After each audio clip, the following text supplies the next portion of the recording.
Bonjour à toutes et bonjour à toutes, j'espère que vous allez bien, vous passez une bonne journée, ce bon début de mois de juillet avec du soleil, suivant où vous êtes évidemment, mais moi à l'endroit où je suis à la campagne, il y a un beau soleil, ça c'est vraiment très agréable. Allez, je suis pas là pour parler de moi, mais on doit parler de notre univers de la crypto-monnaie. On va donc commencer à faire cela.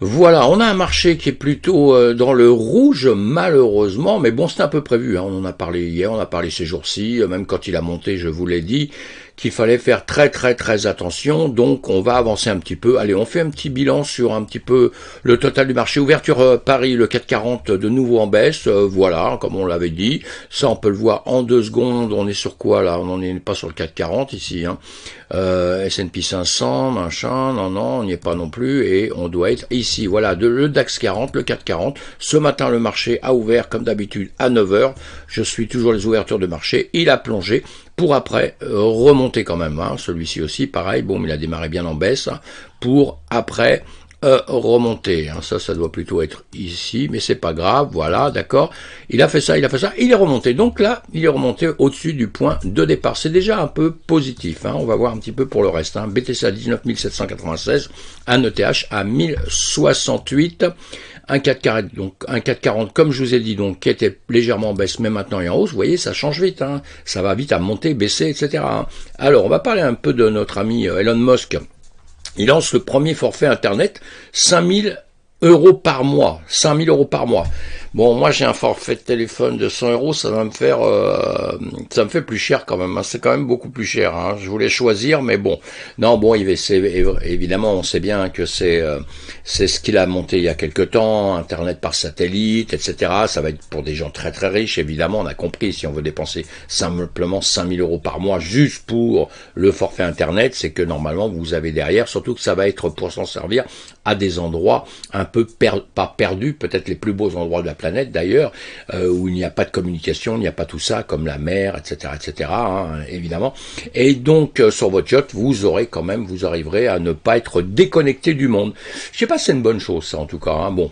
En tout cas, pour ceux qui veulent le faire, ceux qui peuvent le faire, ceux qui veulent le faire, eh bien voilà, une avancée dans le monde. En tout cas, pour Twitter, l'abandon par Musk du rachat de la plateforme est invalide et injustifié. Le pauvre, en ce moment, il prend des coups sur la tête, lui. Et justifié ou pas justifié, j'en sais rien, mais quand vous tapez Elon Musk sur Google, eh bien vous voyez que des actualités qui sont contre lui. Il a fait un truc, il l'a pas fait, etc. Bon, il va vite aussi à causer un peu souvent, lui. C'est pas la première fois, ce sera pas la dernière fois, mais en tout cas, des personnes comme ça, c'est un peu embêtant parce que ça peut jouer sur des systèmes financiers un petit peu, et donc c'est un peu casse-pied. Allez, crypto-monnaie à Versailles. On a CZ, donc qui est Pascal Gauthier, était au sommet Chose France, donc voilà, il y a eu beaucoup de 180 PDG, 43 nationalités différentes aux côtés d'Emmanuel Macron. Voilà, tout ça pour voir un petit peu l'investissement, encourager les investissements justement et la création d'emplois en France. Et ce serait bien que, Macron apparemment notre président lui a l'air un peu quand même, il déteste pas les cryptos, le fond de la pensée je ne sais pas, mais ce serait bien qu'on laisse un petit peu nos entreprises agir un peu gentiment, évidemment qu'il faut réguler, évidemment qu'il faut surveiller pour que tout le monde ne perde pas tous ses sous, évidemment, sinon il faut toujours penser que dans tous les systèmes, si on ne régule pas, je suis pas un pro de la régulation, ceux qui me connaissent très bien, ils vont dire Dominique, comment tu parles toi, aujourd'hui? Comme je parle aujourd'hui, c'est pourquoi c'est un peu l'expérience de la vie aussi, que si vous laissez tout faire, il y aura n'importe quoi qui sera fait, effectivement, et un maximum de gens vont perdre leur argent, quoi. Donc ça, c'est pas le but non plus, Donc il faut réguler, mais réguler, ça veut dire protéger les gens, on est bien d'accord, mais ça veut dire aussi laisser faire les entreprises, les laisser avancer, pour qu'on ait style entreprise de Ledger, des gens comme ça qui vont exploser, qui vont avancer, qui vont nous amener de l'emploi et des investisseurs, etc. Enfin tout ça, voilà. Tout ça c'était au château de Versailles, donc c'était assez cool, Et The Blog, il nous dit quoi? Yam Finance déjoue une attaque de gouvernance visant à détourner sa trésorerie. Voilà, c'est une attaque comme ça.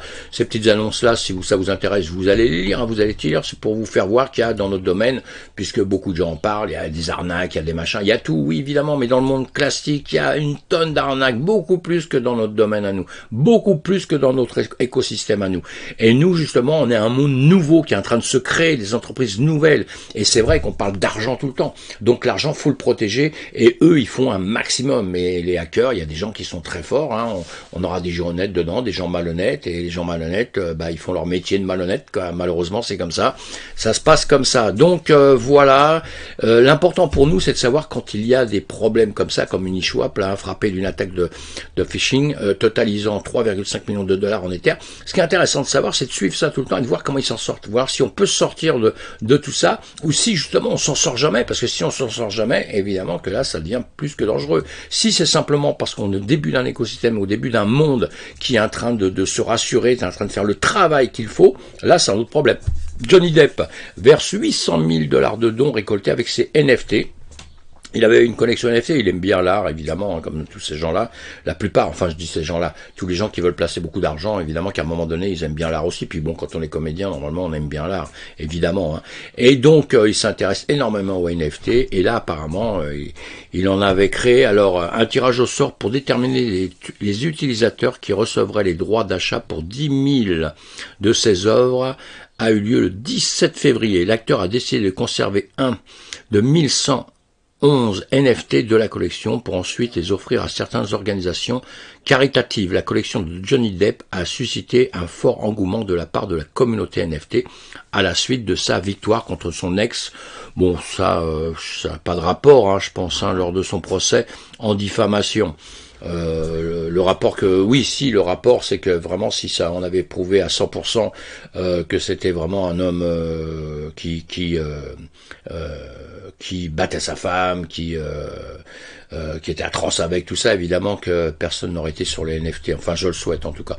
En tout cas, voilà, si ça vous plaît, les NFT, si vous aimez ça, vous allez voir un NFT vendu aux enchères pour foutre les jetons au cyberharcèlement. Vous voyez, on en revient à peu près à la même chose. Hein. C'est pour ça que je vous ai mis ces deux annonces. Il y a l'autre qui s'en sort bien apparemment avec son procès. Et puis maintenant, effectivement, on fait un NFT pour justement faire peur un peu au cyberharcèlement. Ça, c'est une autre manière de faire du mal à des gens, quoi. Hein. Donc c'est important. Voilà, 20 Mint, vous connaissez maintenant, on en a parlé, hein, 20 minutes, hein, 20 Mint, mettra son NFT le plus rare aux enchères le 22 juillet à l'occasion de la non-fungible auction organisée à Paris par Blackpool. Voilà, les bénéfices seront reversés à l'association e-enfance qui tente de protéger les enfants face à certaines dérives d'Internet. Hein, extraordinaire, ça c'est très bien, allez-y, je pense que j'ai publié ça sûrement sur mon Twitter que vous pouvez retrouver, je crois que je l'ai fait, bon sinon si je l'ai pas fait je vais le faire plus tard mais je crois que je l'ai fait. NFT Logan Paul numérise la carte Pokémon la plus chère au monde, hein. Logan Paul vous connaissez, c'est un YouTuber, hein. Et le YouTuber américain aux 23 millions d'abonnés. Ouh là là, moi c'est un peu chaud pour moi, hein. Moi qui démarre dans tout ça, c'est chaud, 23 millions, hein. C'est incroyable, hein, incroyable. Hein. Il faudrait peut-être que j'aille voir un jour ce qu'il fait, parce qu'honnêtement, j'ai jamais été regardé. Hein. Particulièrement connu pour son implication dans ce marché des NFT, ça c'est super bien. Il a notamment ouvert sa propre marketplace d'échange. Cette fois, le YouTuber américain va encore plus loin en transformant une carte Pokémon à plus de 5 millions d'euros en NFT. Pas mal. Bon voilà, allez, ça y est, on a fait le tour un petit peu. Il y a d'autres news évidemment, hein, mais bon, aujourd'hui, donc on a notre BTC. Allez, on va regarder notre BTC depuis tout à l'heure. Malheureusement, 24 heures, il a baissé, hein, il a baissé. Celui qui a performé le plus en 24 heures sur les 100 premiers, c'est le Quant QNT, d'accord, 8%, bon, c'est pas extraordinaire, hein, on va même pas le voir. J'attends que ça fasse un peu plus pour aller parler des choses, parce que 8%, on les gagne et on les perd en quelques heures, hein, dans la crypto-monnaie, on l'a bien compris, hein. On est toujours, on est limite, hein, de l'extrême peur, hein, vous savez, hein, on est limite de l'extrême peur. Bon, ça va nous passer l'extrême peur un jour, mais pour l'instant, comme je vous dis, le marché est toujours un peu quand même bearish. Alors le S&P 500, le BTC 1 justement qui travaille sur les CME à gauche, et vous voyez tout ça en une heure. On a un BTC qui descend, on a eu évidemment pareil depuis hier le S&P 500 qui a baissé. Comme je vous dis, on attend demain après-midi, après 14h30 justement, des résultats qu'il y aura aux États-Unis qui sur la bourse qui vont effectivement nous donner un sens. Et le sens, ça va être vers le nord ou vers le sud. Évidemment, ça, on ne saura pas plus. On va aller voir le BTC classique sur les spots. Hein. Donc voilà, on va regarder là. Nous sommes en une heure, donc en 1 heure hier, voilà, nous étions là hier soir quand je vous ai fait, non hier matin le 11 à 10 heures, voilà, ce petit soleil jaune là, le 11 hier matin. Donc le soir, nous devions être là, voilà, le 11 au soir, on avait fait ça, vous voyez, on était légèrement un peu plus haut, baissé pour remonter un peu, et depuis hier soir, je vous ai dit, si vous avez écouté ma vidéo, sinon allez écouter ma vidéo de la dernière vidéo, évidemment, c'est toujours intéressant d'écouter les vidéos des youtubeurs, les 2-3 dernières qu'ils ont fait pour voir s'ils n'ont pas raconté des choses et été dans le sens inverse, quoi, parce que bon, ça peut nous arriver, évidemment. Et là, si vous voulez, je vous ai dit hier, voilà, on sera ici, j'avais tracé tout ça. On va aller monter. Si on va monter, on ira chercher au-dessus de ça, évidemment, au-dessus de ce plus haut qu'il y avait ici. On ira chercher ici. Et sinon, eh bien, on va redescendre. Et je vous dis dans ma vidéo que moi, je pense plutôt qu'on va continuer à descendre, que on avait eu ce week-end, la fin de la semaine dernière, une envolée en se disant, ouais, c'est super, tout est beau, on oublie tout. Comme je vous l'ai dit, les marchés n'ont pas de mémoire. Et nous, on n'a pas de mémoire. Et on oubliait d'un seul coup qu'on était toujours dans une situation bearish, mes amis. Hein. On n'est pas encore bullish, on est bearish. On est plutôt en train de stationner sur cette ligne, vous voyez, cette ligne orange que vous avez ici, que je vous ai mis ici. On est toujours en train de travailler là-dessus. Vous voyez, regardez cette ligne orange. On dirait que ça a été fait exprès, l'histoire. On vient taper dessus. Cette ligne orange ici, c'est l'ATH de 2017, de fin 2017, d'accord? Eh bien, on est en train de taper ici, vous voyez, on est rebondi dessus pour revenir ici. Là, on la perce, mais on vient la chercher, hein. On vient la chercher. On joue vraiment sur cet endroit-là. Vous voyez ici, on avait joué ici avant, on le voit, et de toute façon, même si on va mettre autre chose. Je suis pas chez moi, alors donc je vois mal sur un écran que je vois pas très bien.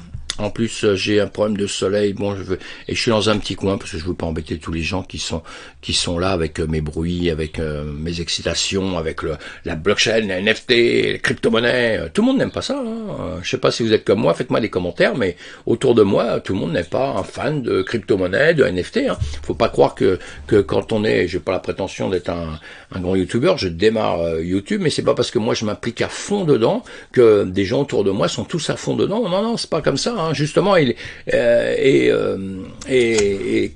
jeunes, je pense qu'entre jeunes, vous avez plus de chance que nous, arrivés à un certain âge. Et ben vous savez, les gens, c'est dur hein, de leur dire rentre là-dedans. Ils disent oui, mais c'est quoi ton truc? Ça va disparaître, ça n'existera pas.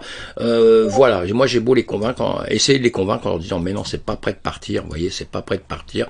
Voilà, on a cette zone au-dessus. Je reviens hein, parce que sinon je vais délirer 3 heures là. On revient ici, on a une zone forte ici. Hein, comme je le dis, voilà, si on remontait, on reviendrait récupérer ici, et après on pourrait aller récupérer ici. Au-dessus de ça, hein, on a des choses à récupérer encore. Bon, là, on a déjà tapé ces coins-là pour le passé, hein, tout ce qu'on avait dit. Et voilà. En tout cas, bon, on est dans cette zone, toujours. On peut très bien redescendre, je continue à le dire. Vous voyez, on a en dessous ici, hein, aussi, attention, hein, on a ici où on a un petit peu de... c'est chargé, vous voyez, hein, c'est chargé. Hein. Ici, donc on peut très bien venir redescendre encore un peu, récupérer en dessous. L'important pour moi, c'est qu'on descende pas en dessous des 17 500. Hein, on a fait une flèche, on est descendu, hein, on a une poussée vers les 17 500. Ce qui m'embêterait, c'est qu'on descende vers les 17 500, en dessous des 17 500. Tant qu'on va vers les 18 000, tout ça, bon, c'est embêtant, hein, évidemment, dans les médias. Mais c'est pas encore dramatique. Pour l'instant, il est en train de se consolider partout, hein. Il est en train de se consolider partout. On le voit, je vous le fais voir. Voilà, regardez ça. Boum. Vous voyez ici, hein, on est en train de se consolider là. Nous sommes en semaine, hein, 1 semaine, 2 semaines, 3 semaines. On a 4 semaines là. On a 4 semaines où on voit bien qu'il est en train de faire une consolidation là. Voilà, il est en train de consolider. Hein. Et après, en revanche, à un moment donné, il va se passer quelque chose. Hein. Alors, soit il va venir nous casser ces volumes au-dessus, ici, pour aller par ici, puisqu'on a dit aussi qu'il y avait un travail à faire, ou alors, justement, il va casser en dessous pour venir un peu plus bas. Ça, vous voyez, là, ce serait bien embêtant. Vous voyez, les 17 800... 17 900, 17 800 à peu près, bon, on est là, et on a cette zone-là, j'aimerais pas qu'on la casse. Voilà. Tant qu'on reste là, pour moi, tout va bien, Madame la Marquise. Tout va très bien, Madame la Marquise. Voilà. Hein, donc c'est cette zone-là. Donc maintenant, qu'est-ce qu'on fait là? Qu'est-ce qu'on fait tout de suite? Eh bien, tout de suite, on attend. Voilà, puisque là, on le voit bien. Hein, en 12 heures, en 4 heures, on vient de le voir, on va se répéter, mais voilà, on voit bien là cette ligne orange qu'on tape en dessous en 30 minutes. Voilà, on vient le taper. Pour l'instant, on est en train de remonter gentiment. Voilà. Alors, est-ce que c'est juste un petit retour pour aller rechercher en bas, ou est-ce que maintenant on va aller rechercher des autres supports, résistances qu'on a comme ça? On verra bien. On verra bien. Hein, on est tranquille, on attend demain normalement. C'est demain qu'il va se passer un peu, je le pense, des choses. Hein. Maintenant, vous savez très bien que c'est nos marchés qui décident, c'est pas nous. Donc on est toujours un peu à l'affût de voir ce qui va se passer et tout. Mais là, nous sommes bien en train de descendre. Hein. On a un plus haut ici, les autres c'est que des. Hein, on a des plus hauts qui sont de plus en plus bas. Hein, on est bien d'accord. Hein, et des plus bas qui sont de plus en plus bas. Hein, ok, on a changé de chemin là. Hein. Mais c'était notre chemin qu'on avait avant. Voilà mes amis, à plus tard. Je vous fais une vidéo plus tard ce soir pour voir un petit peu si le marché a changé, s'il s'est passé autre chose, si c'est un petit peu moins drôle ou pas. Pensez à vous abonner à ma chaîne surtout si vous ne l'avez pas encore fait, hein, abonnez-vous. Et puis pensez aussi, on a les, comment dire, vous pouvez cliquer sur le pouce, vous savez, le pouce en l'air, ça nous fait toujours plaisir quand on voit ce genre de choses. Et puis sinon, vous êtes les bienvenus, on se retrouve donc ce soir, un peu plus tard. Merci beaucoup, à plus tard.